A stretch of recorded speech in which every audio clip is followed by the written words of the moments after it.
Hi everyone and welcome back to our channel. We are on the inaugural cruise of Marella Voyager and today is day 6 and we're docked in St Raphael. This morning we woke up to the fantastic news that we've hit 400,000 views on YouTube. That's been really amazing for us and it really means a lot when you click and watch our videos. Yeah, thank you everyone. So after a quick breakfast we came back to the cabin and went out to the balcony for a little bit just to watch all the different sorts of water sports that were going on around the waters of St Raphael. Yeah, there's a lot going on. Obviously we're sort of anchored off ashore and between the tender boats leaving the ship and sort of people on canoes and people on their own boats and yachts, little and like things. sailing clubs and stuff. Yeah, there seemed to be a lot going on, so we sort of sat out for a bit and watched it. So, as this is a tender port, that basically means that the port of St Raphael is too small for basically a ship this size to get in. So, and really St Raphael, there is a lovely little marina, but there's definitely no way a ship of this size could get near that. So we basically drop anchor off the shore, and then the ship uses the lifeboats to tender people into shore. So in the morning, they allow people that are going on excursions to go. They meet in the theatre, and then they disembark people that way from the theatre. However, if you're going independently ashore, you were told then to report to the arts house. At the arts house, then you're given a little sticker, that says tender ticket and then a number. And basically, over the public address system, they then start to call the numbers then for you to go down to the tender boats. There is a little, it isn't really that suitable, to be honest, if you have issues with going down steps and things like that, or if you have walking aids that you need to actually get to out and about. So today, actually, for example, my mum and aunt didn't go ashore because they knew that they wouldn't be able to manage the steps down, and they were a bit nervous as well about getting onto the tender boats. And in the captain's announcement, they do mention that you will be required to go down a set of steps and you have to do that unaided. Yeah. So you won't be allowed if you are not physically able.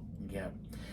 However, getting onto the tender for us, it was very simple. There was plenty of staff there to assist us with that sort of giant leap, so to speak, onto the tender boats. I remember the first time that we used a tender service, I was really nervous about it, and I had just visions of me going flat in my face. But obviously, that hasn't happened yet. But it was pretty simple, and the sail in to St Raphael's marina was actually quite smooth, and you were able to get a really good seat on the tender boat and get some great footage, which we'll insert here now. I mean, they did say it was a little choppy, but the sail was perfectly smooth. There wasn't any badness in it at all. Yeah. So we disembarked the tender at a little pier which Marella have set up with a gazebo, and there's a person there giving out information about the port and also a map of the local area. We decided to make our way around to the big wheel, and just at that point we discovered that's where the trolley train was. We met a lovely guy there who was selling the tickets for the trolley train, and luckily for us the next train that was leaving was in 15 minutes, so we decided let's go and do this. Yeah, it only cost €6, and the tour itself, it just sort of took it out of the port area and round it sort of took us around the coast initially a wee bit, and then sort of into the town, showed us some of the beautiful churches, told us a bit of the history about the town and how it was discovered. For the price, it was a great wee tour. Do you know what I mean? And it was we weren't in any crashes in this train, so that's always a bonus. And but yeah, it was a great tour. It took 45 minutes just, and it was nice to see that local area. And then afterwards we had picked up on a few places that we wanted to sort of revisit. So one of those was a basilica that we wanted to go to, and so it was only about a 10-minute walk from where we got off the train. So we took a look in that basilica and took a few photos and had a look around, and it was really nice. Whilst we were on the train, there was two people from, it was like a confectionery, like a biscuit shop. Oh, yes. And basically they were like waving out to us, and I was like, oh, that looks nice. So we basically went to that shop and spent €80 on biscuits and nuggets and not all lollipops. for us, not all for us, mind you. You know, we brought some back for my mum and aunt, and we brought some back for the lady who's looking after Noah and Poppy, our two dogs. So it's not all for us, but yeah, we did go a bit crazy in that shop. But the guy, whenever we walked in, yes, I was handed us a biscuit with this like apricot jam in it, and it was like, oh, yeah, hook, line, and sinker, folks. We literally fell for it and spent a fortune. But yeah, so we'll be munching on those. I don't think we're going to learn our lesson. If it happened again, we would do it all over. Yeah, we do the same in Belgium. Yeah. Anytime we go to Bruges, we always go to this like the same chocolate shop and end up like buying a heap of chocolate to bring home for us and everybody else. So we made a quick stop for lunch, and before getting back onto the tender, we did, obviously whenever we were coming back, it was about sort of 2:30. So everybody at that point was starting to make their way back to the ship. So we did have about a 20-minute wait in the line. But as Will says earlier, Marella do have a few gazebos set up. So there was parts of the queue that was shaded, which was nice. And there was some seating as well. So Yeah. if you did have limited mobility or you needed to sit down, you could have sat down. Yeah, you could have sat down in the queue. So we got back onto the tender and came back onto the ship. Again, it was a smooth crossing back to the ship. And then we actually spent an hour or two just relaxing in the cabin. It's been a busy week for us, and we've had a few late nights. And we just wanted to actually chill for an hour or two. So we had some sort of quiet time in the cabin, just chilling out, and going out and sitting on the balcony for a while. As well. Because there's at one point I was actually trying to catch 40 winks, and there was kids, and they were all up in their little kayaks, and they were shouting in French. Yeah, over the ship. They were trying to get our attention. Yeah. I was like, these blasted kids. I know. So that was how we spent our afternoon. So Captain Steve pulled up the anchor shortly after 5 o'clock, and then we were on our way. He did inform us that we'd be doing speeds of up to 17 knots overnight, as our next port is Barcelona, so we had quite some distance to travel. But it was lovely sailing away from St Raphael. We'll put some footage in here of the views that we had, and it was a really pleasant evening on board for that sail away. Tonight is a gala night where Voyager has decided to sort of go old school. So last night we received an invitation, and it says gala night to commemorate the first sailing of the Marella Voyager. So basically they went old school in terms of set dining times in latitude 53. Our dining time was 8:30, which for us is rather late for eating dinner. So we decided that we weren't going to go to the gala dinner. Instead, we had booked the Silver Fork, which is one of the specialty dining restaurants on board, and they basically say that their food are British classics with a bit of a twist. Will might tell you about his dinner now to tell you what the twist was. So we aren't people that enjoy fine dining. It's really just not us. And that's what we thought the Silver Fork was. But as Johnny said, it was these British classics with a twist. And the things that were on the starter menu were stuff like sausage roll, you had a corned beef. Corned beef. And we were sort of thinking like a sausage roll is hardly fine dining. No. So that's why we sort of thought, let's give this a whirl. And the other things that they'd served out, there was pork scratchings, which again were different.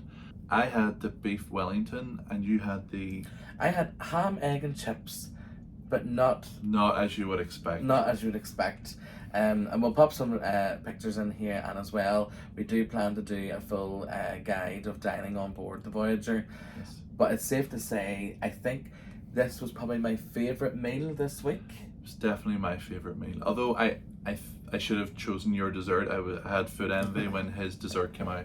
Mine was beautiful, but if it was going to have a twist, I would have chosen what Johnny had got for Yeah. dessert. Will had sticky toffee pudding, and it just was sticky toffee pudding. Yeah, just It was a nice sticky toffee yeah, pudding. it was nice, but I just thought, where was the twist on mine? Yeah, whereas I, as you can see in the footage now, I had apple crumble, and it was amazing. Incredible, yeah.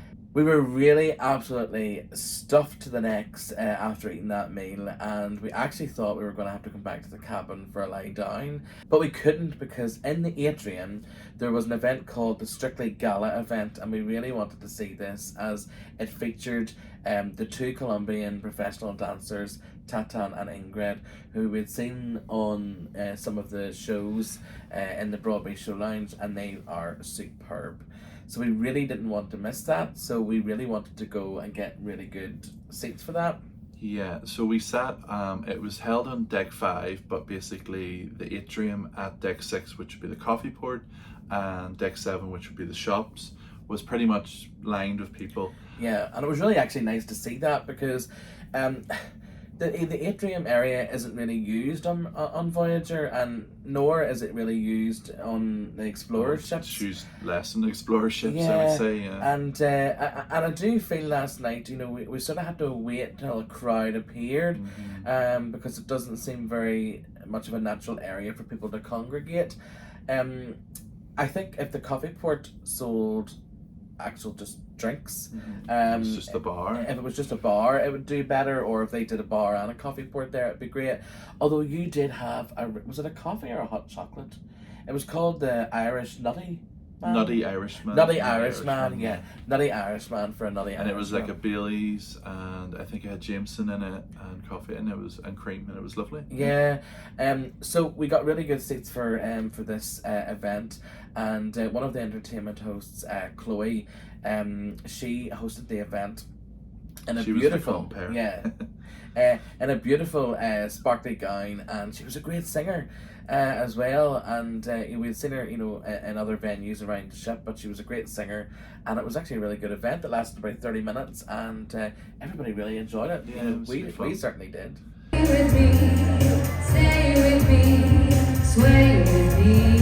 So what they did was they had a guest to dance, and the dancers did 6 different dances, and then the audience had to guess what dance was what. Yeah, and was it a jive or a foxtrot, or, you know? Yeah, and sometimes it felt a little bit confusing, because sometimes the music didn't match what you would traditionally associate with that dance, so they Yeah. were trying to catch you out. Yeah. But it was good fun. Yeah, it was a good event.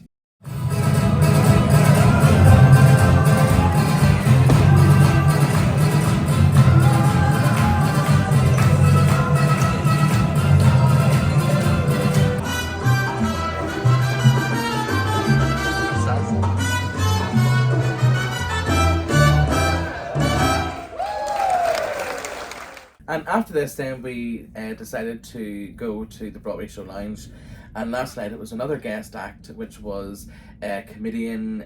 Well, it was a guy called Martin Daniels, who does sort of comedy and magic. Now, we, as a general rule of thumb, aren't really fans of on-ship comedians, and this was because we were on one cruise, and we at the theatre. We sort of arrived a bit late, and we sort of had to sit in the middle of a row, and the act was really terrible, and we didn't feel as if we could get up and walk out, because we would have to get like half a row of people like out of their seats, Yeah. and we had to like sit and endure this show for 45 minutes. And half of it was toilet humor, basically. So, Yeah, and it was just... it's just not really us. Yeah. So on the way into the theatre, we actually met Paul and Carole from Paul and Carole Loves to Travel. And so we sat about halfway down, but I made sure that we got an aisle seat, so that if the act was hopeless, we could make a quick getaway. It was a good show, actually. Some of the bits was a bit long-winded. Some of the stories he was telling was a bit long-winded, Yeah. you know, to get to the punchline. But it was just general old-school comedy. And sometimes the old ones are the best. But yeah, it was a decent show. So after the show, we were still with Paul and Carole, and we decided to go for one last drink up in the electric rooms, which is the onboard nightclub and casino on the ship. We sat near the front this time, which sort of took us further away from the dance floor. Yeah. Because the previous night we were up, we'd sat like pretty much right next to the dance floor, but we sat a little bit away near the front of the ship, and this is a lovely area to sit at during the day because the venue is still open. You could get a drink from another venue and bring it up here and sit, and this allowed us to just have a nice conversation and not have to shout in order to hear each other. Yeah. And the thing is, what we've learned, I think, so far, and on Paul and Carole's live show that they did during the week, I think they give us a bad name. However, when Carole says, well, we go for one drink for the road, she doesn't mean one drink for the road. As I recall, I don't think we left there until about 2 a.m. But we had a great night getting to know Paul and Carole a bit more. It's been really great having them on board and having a chance to catch up with them and really get to know them. So if you by any chance don't already follow their YouTube channel, please do. We'll put a link to their channel in the description below. And obviously you can follow them on Instagram, Facebook, I think they do Twitter and everything too. And their channel name and Facebook and Instagram, I think it's all Paul and Carole Loves to Travel. Yeah. So it's been a great time on board getting to know them. So at about 2 a.m. we realised the time, and we thought, right, now's the time to call it a night. There were still people on the dance floor at that point, so there was some people, pretty hardcore people still going for it, but we had decided to call it a night, so we each have headed back to our cabins, and tomorrow we are in Barcelona.